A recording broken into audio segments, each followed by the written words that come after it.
Have you ever been so thirsty, not just for water, but for hope?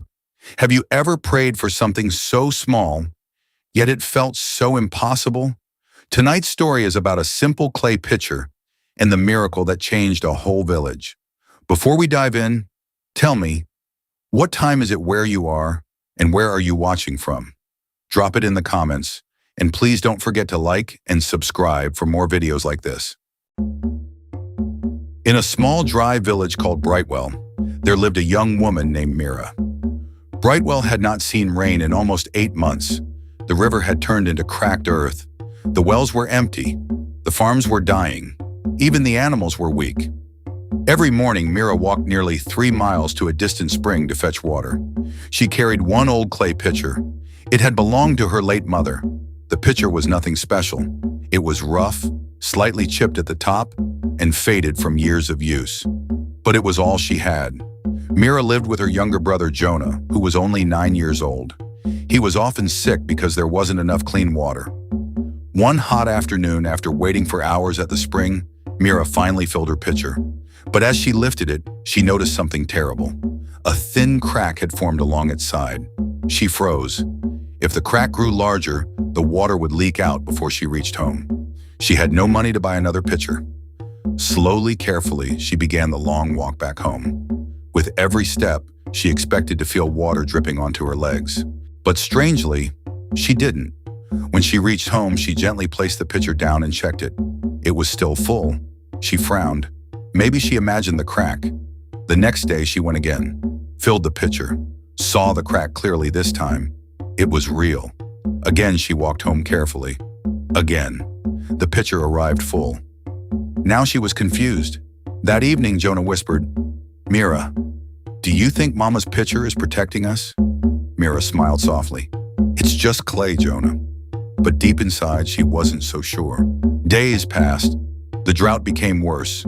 People began leaving Brightwell to search for water elsewhere. One afternoon, their elderly neighbor, Mr. Daniel, collapsed from dehydration.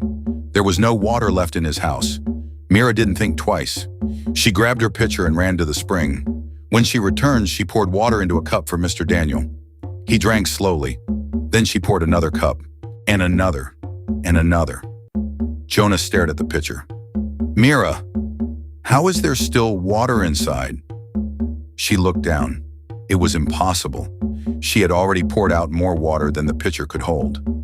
Yet it was still heavy in her hands, still full. Her heart began to race. She poured more water into another container. The pitcher did not empty. Mr. Daniel, now stronger, whispered, "Child, this is no ordinary pitcher." Word spread quickly. Neighbors came with empty cups, bowls, bottles. Mira stood in the middle of the village square. She was shaking. What if it suddenly stopped? What if it dried up? But one by one, she poured water for everyone. The pitcher never emptied. People cried. Some fell to their knees. Some laughed in disbelief. For the first time in months, Brightwell had enough water. But that night, Mira could not sleep. She stared at the pitcher sitting by the door. Why her? Why this simple clay pot? The next morning, something even more amazing happened. Dark clouds began to gather in the sky. Villagers looked up in shock. Thunder rolled across the hills.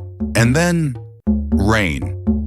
Heavy, steady, beautiful rain. Children danced. Adults shouted with joy. The dry river began to fill again. The wells slowly came back to life. After hours of rainfall, Mira picked up the pitcher. It felt lighter. She tilted it. Empty. The crack along its side had widened completely. The miracle was over. But it had done its work. The village had survived long enough for the rain to come. Years later, Brightwell was green again. Farms were growing. Animals were healthy. And in the center of the village square stood a small stone table. On it rested the broken clay pitcher, not because it still held water, but because it reminded them of something important. Sometimes miracles don't look golden or shiny.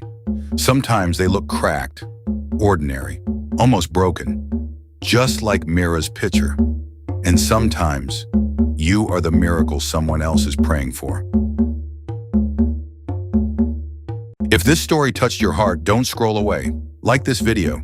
Share it with someone who needs hope today, and subscribe for more powerful stories that remind us that even in dry seasons, rain is coming. Tell me in the comments. Have you ever experienced a small miracle in your life? I'd love to read your story.